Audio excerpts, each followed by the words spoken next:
Assalamualaikum warahmatullahi wabarakatuh. Anak-anak yang hebat serta soleh dan yang solihah, bagaimana kabarnya hari ini? Semoga kita semuanya masih diberikan kesehatan serta dalam lindungan Allah Subhanahu wa Ta'ala.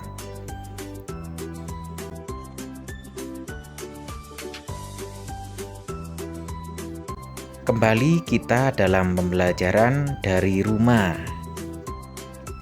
yakni dalam mata pelajaran Pendidikan Agama Islam dan Budi Pekerti. Sebelum pembelajaran kita mulai, terlebih dahulu marilah kita awali dengan membaca doa sebelum belajar.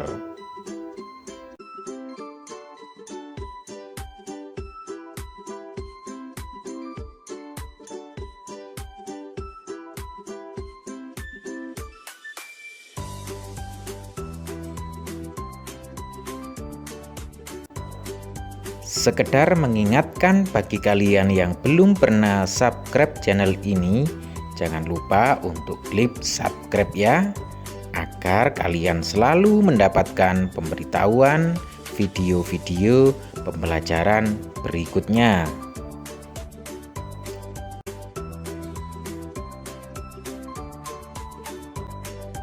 Anak-anak yang soleh dan yang solihah, kali ini kita berada pada pertemuan 2 pelajaran 7 dengan subtema Rasul-Rasul Ulul Azmi.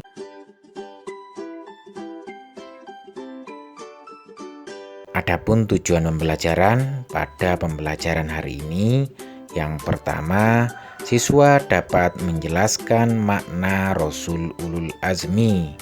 Yang kedua, siswa dapat menyebutkan Rasul-Rasul Ulul Azmi.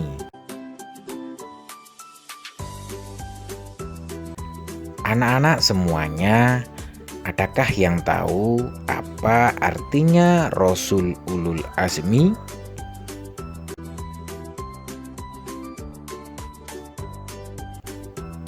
Ulul Azmi terdiri dari 2 kata, yaitu ulul dan al-azmi.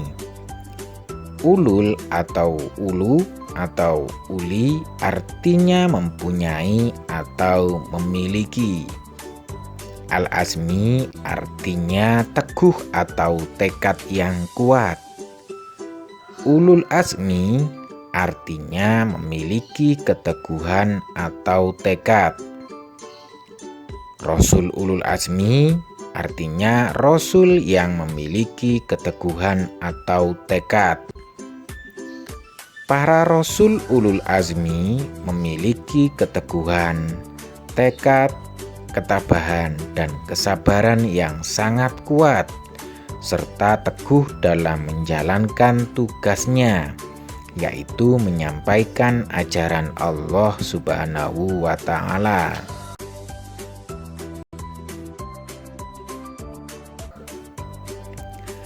Siapa saja Rasul yang tergolong Ulul Azmi anak-anak? Rasul Ulul Azmi tersebut antara lain, yaitu Nabi Nuh alaihissalam, Nabi Ibrahim alaihissalam, Nabi Musa alaihissalam, Nabi Isa alaihissalam, dan Nabi Muhammad sallallahu alaihi wasallam. Ayo ikuti riwayat singkat para Rasul Ulul Azmi berikut ini.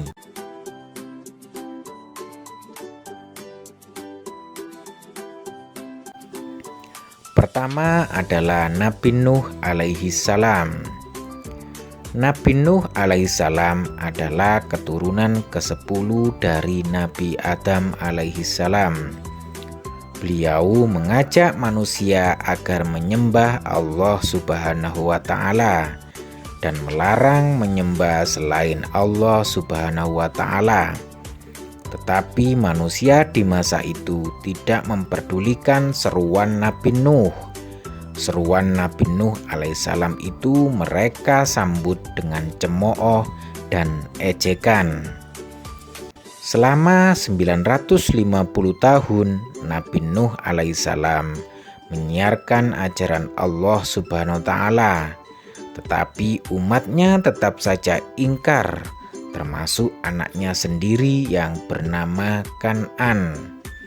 Akhirnya Tuhan Allah Subhanahu wa Ta'ala menurunkan kepada mereka siksaan berupa banjir besar. Hanya sedikit orang yang selamat dari banjir besar. Mereka yang selamat adalah para pengikut setia Nabi Nuh alaihissalam.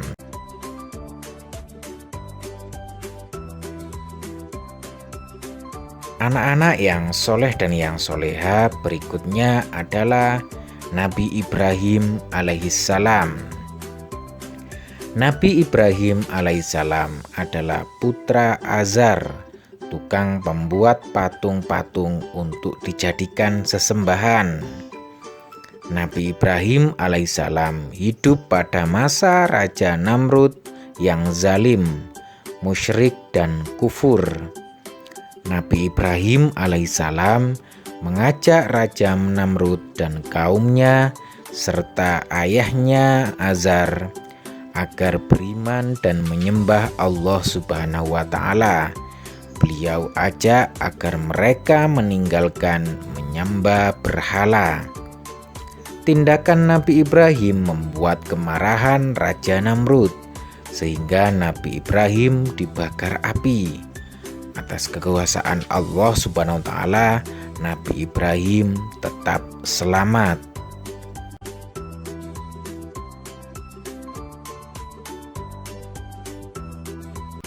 Anak-anak semuanya, berikutnya adalah Nabi Musa alaihissalam. Nabi Musa alaihissalam adalah putra Imron, keturunan Bani Israel. Ia hidup pada masa Raja Fir'aun yang sangat zalim, mengaku dirinya sebagai Tuhan. Siapa yang tidak mau menuhankannya, maka orang itu akan dibunuh. Nabi Musa alaihissalam terus saja menyebarkan ajaran Allah Subhanahu wa Ta'ala kepada kaum Bani Israel, seraya berdoa agar diberi kawan yang membantunya. Akhirnya diberilah Harun saudaranya yang membantu dakwanya. Doa Nabi Musa alaihissalam dikabulkan Allah Subhanahu wa Ta'ala. Maka Nabi Harun alaihissalam diangkat Allah Subhanahu wa Ta'ala menjadi Rasul.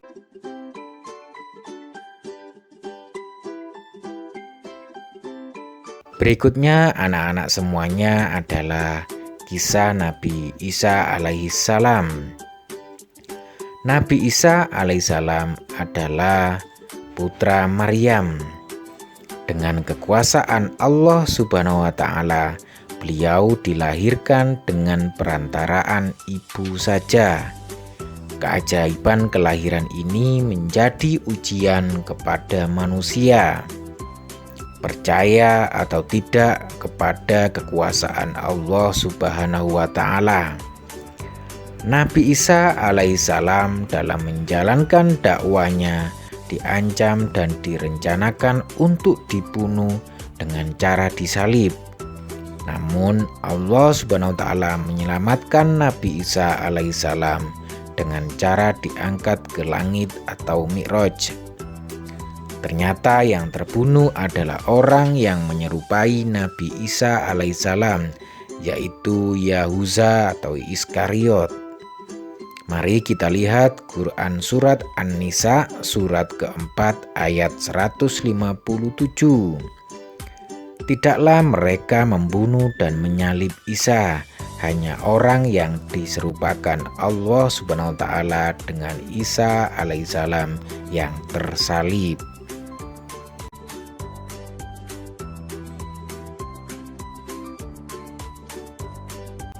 Berikutnya anak-anakku semuanya, kisah Nabi Muhammad Shallallahu Alaihi Wasallam.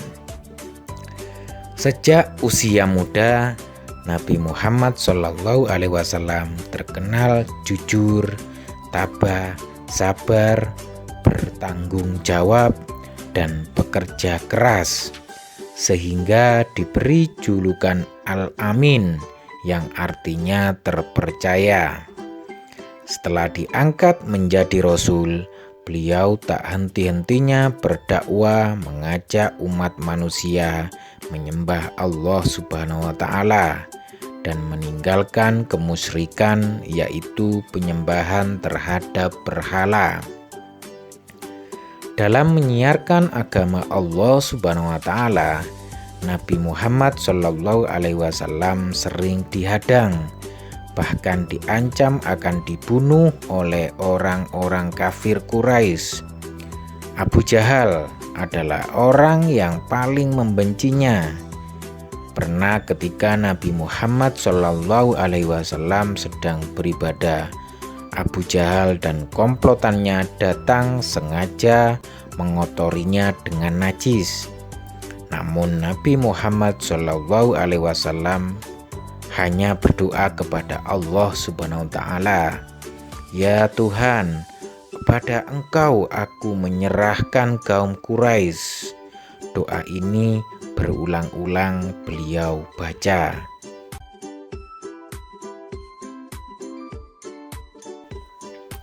Dari peristiwa itu, Nabi Muhammad Shallallahu Alaihi Wasallam bukanlah sosok manusia pendendam, tidak membalas kejahatan Abu Jahal dan kawan-kawannya dengan tindakan yang sama, cukup menyerahkan persoalannya kepada Allah Subhanahu wa Ta'ala. Selain jujur dan pemaaf, Nabi Muhammad Shallallahu Alaihi Wasallam sangat menyayangi anak yatim. Nabi pernah mengatakan, "Barang siapa yang memelihara dan mengasuh anak yatim dengan sebaik-baiknya, kelak mereka akan masuk surga dan tempatnya berdekatan denganku." Hal ini diisyaratkan Nabi dengan jari telunjuk dan jari tengahnya yang berdekatan dan tidak terhalang apapun. Begitulah kepedulian Nabi Muhammad Shallallahu Alaihi Wasallam kepada umatnya.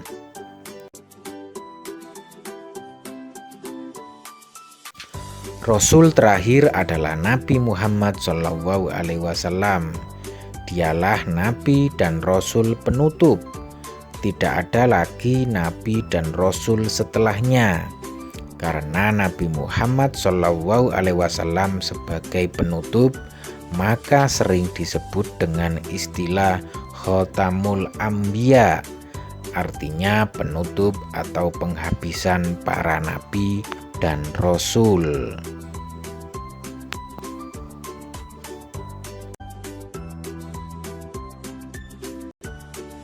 Anak-anak yang soleh dan yang solihah, demikian tadi penjelasan materi pelajaran hari ini. Selanjutnya adalah evaluasi dari pembelajaran ini dengan tujuan untuk mengukur kemampuan kalian dalam memahami materi ini. Silakan kerjakan dengan baik. Jangan lupa membaca bismillah terlebih dahulu.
Selanjutnya, marilah pembelajaran kali ini kita tutup dengan doa setelah belajar. Marilah kita baca bersama-sama. Bismillahirrohmanirrohim. Allahumma inni istaudi'uka ma'alamtani fardudhu ilayya inda hajati wala tansani ya rabbal alamin. Anak-anakku semuanya yang berbahagia, sekian pembelajaran pada kesempatan hari ini. Tentunya jangan lupa subscribe video pembelajaran ini ya, guna penyempurnaan video pembelajaran berikutnya. Dan akhirul kalam, wassalamualaikum warahmatullahi wabarakatuh.